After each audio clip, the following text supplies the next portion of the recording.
되게 희한하게 생겼네. 근데 왜 뿌리가 3개야? 대구치는 그래요. 아, 대구치 3개예요? 치아마다 달라요, 개수가. 아, 진짜? 뿌리 개수가 치아마다 달라? 뿌리 개수가 치아마다 달라? 그래서 물어봤습니다. 진짜인가요? 네, 맞죠. 네, 맞죠. 치아 뿌리.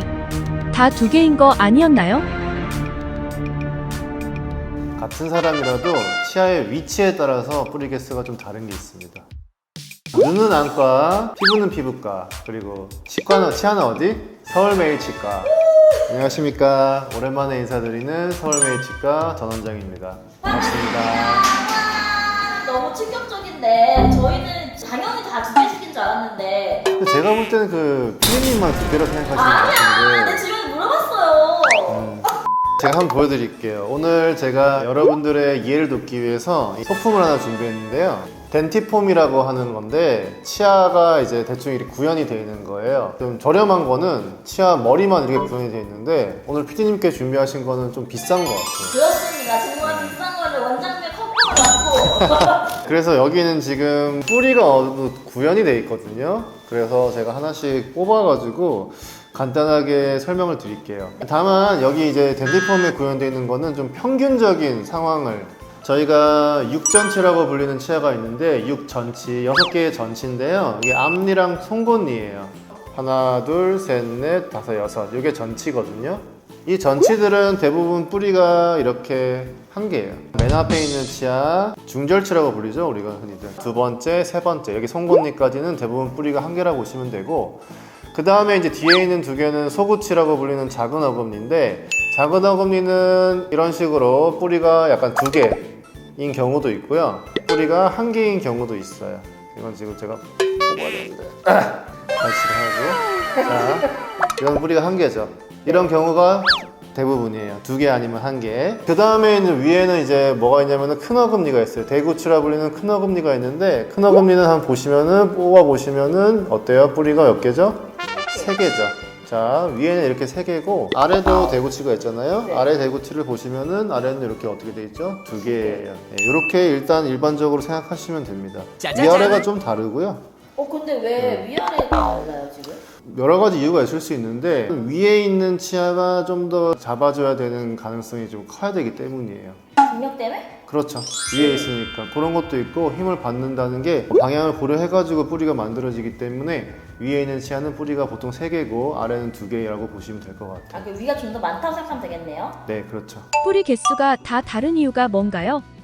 치아가 만들어지는 과정 같은 걸 설명하기 위해서는 그 치과대학에서 이제 발생학이라는 걸 배우는데, 오늘은 그런 걸 얘기할 것까지는 없을 거고 너무 복잡하고 어렵기 때문에 진화론적인 관점이랑 아니면 용도에 대한 관점에서 설명을 해보자면, 치아는 여러 가지 용도가 있어요. 뜯는 용도도 있는 거고, 자를 수도 있고요, 혹은 갈 수도 있고, 혹은 씹을 수도 있죠. 이처럼 치아는 여러 가지 용도들이 있는데 그 용도에 따라서 힘을 많이 받는 부위일수록 뿌리 개수가 좀 더 많아지고, 상대적으로 힘을 좀 적게 받는 부위일수록 뿌리 개수가 좀 적어도 괜찮으니까 그렇게 만들어졌다라고 생각하시면 편할 것 같아요. 일반적으로 치아 뿌리가 2개라고 알고 있는 사람이 많은데 왜 그럴까요? 보통 이제 치아 뿌리에는 관심이 없으시잖아요. 보통 치과에 오셔가지고 이제 사진을 찍어봤을 때 안에 치아가 저렇게 생겼구나, 파노라마 사진 같은 게 있잖아요. 위에 대구치는 치아 뿌리가 일반적으로 3개라 그랬잖아요.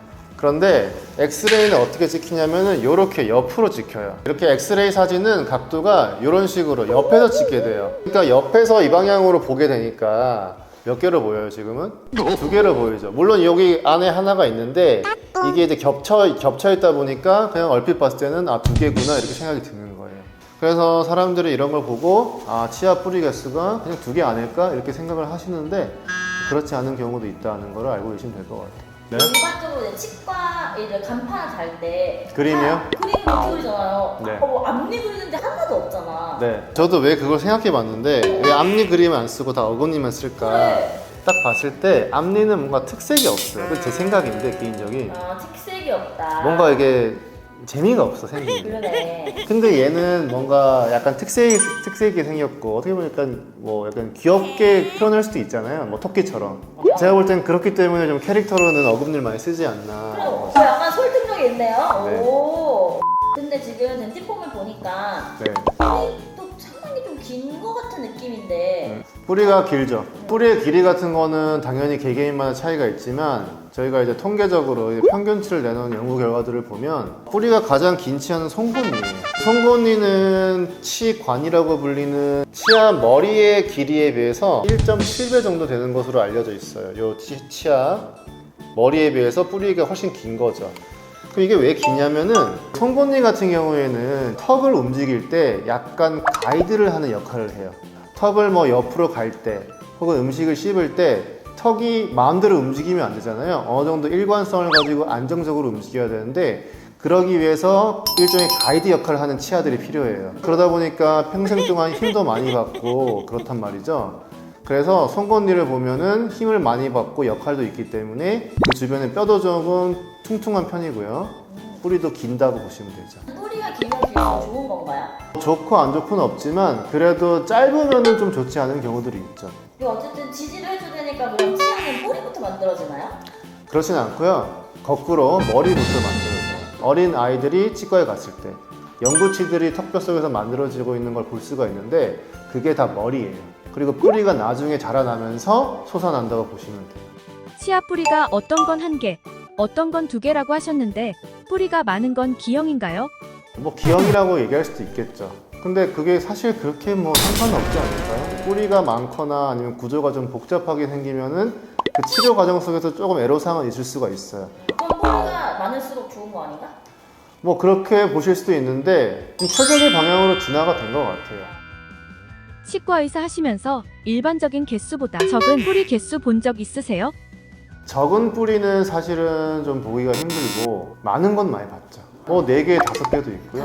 5개? 4개까지는 있을 수 있는데요. 사랑니 같은 경우에는 좀 뿌리가 많은 경우가 있죠. 5개까지 본 것 같아요. 진짜? 그런 경우에는 좀 발차기가 상당히 좀 어렵긴 하죠. 일단은 저희가 사람들을 뽑기 전에 조금 느낌이 있고요. 다르게 생겼고 약간 조금 막 자유분방하게 막 뛰어노는 뿌리가 막 이렇게 막 뛰어노는 식으로 아 진짜 한번 그려주실 수 있나요? 뭐 이런 식으로 뿌리가 이렇게 돼 있는 거죠. 이런 식으로 생기면 아무래도 일반적인 경우와는 다르게 좀 발치가 좀 어렵죠.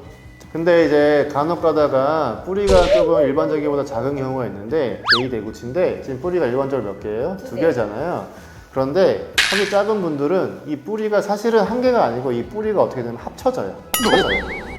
생겨나는 과정에서 공간이 없다 보니까 뿌리가 이렇게 뻗어나질 못하고 이렇게 2개가 합쳐져 가지고 이렇게 그럼 얼핏 보면 이제 1개로 보이는 거죠. 그러면 그 안에 있는 뿌리 안에 있는 신경도 이렇게 어떻게 보면은 이렇게 모이게 되거든요. 단면을 보면은 이제 C자 형태처럼 생겼어요. 알파벳 C.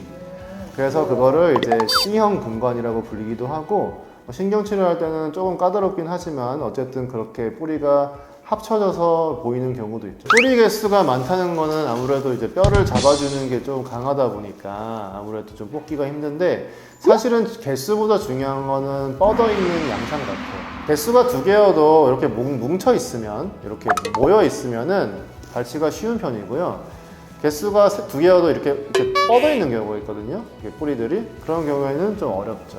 아무래도 요즘 현대인의 최대 관심사가 임플란트인데 그렇죠. 임플란트는 어쨌든 뿌리가 하나지 않습니까? 그렇죠. 1개만 씹죠 저희가. 대체 그럼 그거 괜찮은 건가요 그러면? 그게 이제 예전에 임플란트가 되게 초창기 때 치아의 형태를 그대로 재현하는 게 제일 좋을 것이다 라는 생각을 했었기 때문에 치아 뿌리가 3개인 곳은 3개를 심고 2개인 곳은 뭐 2개를 심고 이런 식으로 기존의 치아의 형태를 그대로 재현하면은 결과가 좋을 것이다 이렇게 생각을 하고 했었는데 실제로는 결과가 많이 안 좋았어요. 왜 그러냐면은 치아 같은 경우에는 살아있는 거잖아요. 영양 공급이 이루어져요.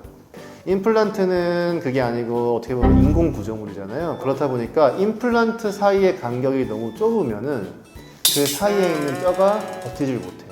그러다 보니까 문제가 많이 생긴 거죠. 그래서 이제 컨셉이 발전을 해서 어느 순간부터는 그냥 상관없이 치아 1개당 임플란트는 1개만 심는 게 최고다 이렇게 돼버린 거죠. 그러면은 그런 임플란트 뿌리 하나도 지지하기는 충분하다. 그렇죠. 근데 그 대신에 힘을 많이 받는 부위가 있고 적게 받는 부위가 있잖아요. 치아마다. 그걸 어떻게 조절하냐면은 임플란트의 직경으로 조절을 하죠. 근데 한 개라도 그러면 가능하겠냐? 임플란트의 그 주된 구성 성분이 이제 티타늄이라는 금속인데 이 티타늄이라는 금속은 치아에 비해서 훨씬 강해요. 그래서 기둥을 하나만 심어도 그 힘을 충분히 견디고 버틸 수 있다. 마지막으로 치아 뿌리를 튼튼하게 하는 꿀팁이 있을까요? 기본적으로 너무 질기거나 딱딱한 음식을 많이 안 먹는 거죠. 치아에 스트레스를 많이 가해진다는 거는 물론 치아 자체, 치아 머리에도 힘을 많이 가할 수 있지만은 그 밑에 있는 뿌리들도 가끔 금이 가거나 그럴 수 있거든요. 그래가지고 이제 너무 딱딱하거나 질긴 음식을 좀 피하는 게 일단은 최고고요. 뿌리를 둘러싸고 있는 뼈를 좀 지키는 방법도 되게 중요해요. 치태 관리랑 치석 제거를 열심히 하셔야 되고요. 치태 관리라고 하면 이제 양치질, 치실 관리 이런 거를 집에서 해주시는 거고, 치석을 제거한다는 거는 치과에 꾸준히 주기적으로 오셔가지고 스케일링 받고 필요하시면 잇몸 치료 받고 이런 식으로 해서 그 주변을 잘 보호하는 그런 걸 해야 되죠. 자, 오늘은 이제 나름 알아두면 쓸모있는 치과 상식으로 치아 뿌리에 대해서 좀 알아봤어요. 아시다시피 치아가 문제가 생기면은 치아 뿌리가 문제가 아니고 주관 뿌리까지 거덜나는 그런 사태가 발생할 수 있기 때문에 그러기 전에 치과에 꾸준히 정기적으로 방문하셔가지고 검진도 받고 필요하면 치료도 받고 그러시면 좋을 것 같습니다. 이상 눈은 안과, 피부는 피부과, 치아는 서울메이치과 전원장이었습니다. 감사합니다. 짠짠짠짠. 안녕. 와우, 원장님 오랜만에 너무 잘한다. 힘들어요.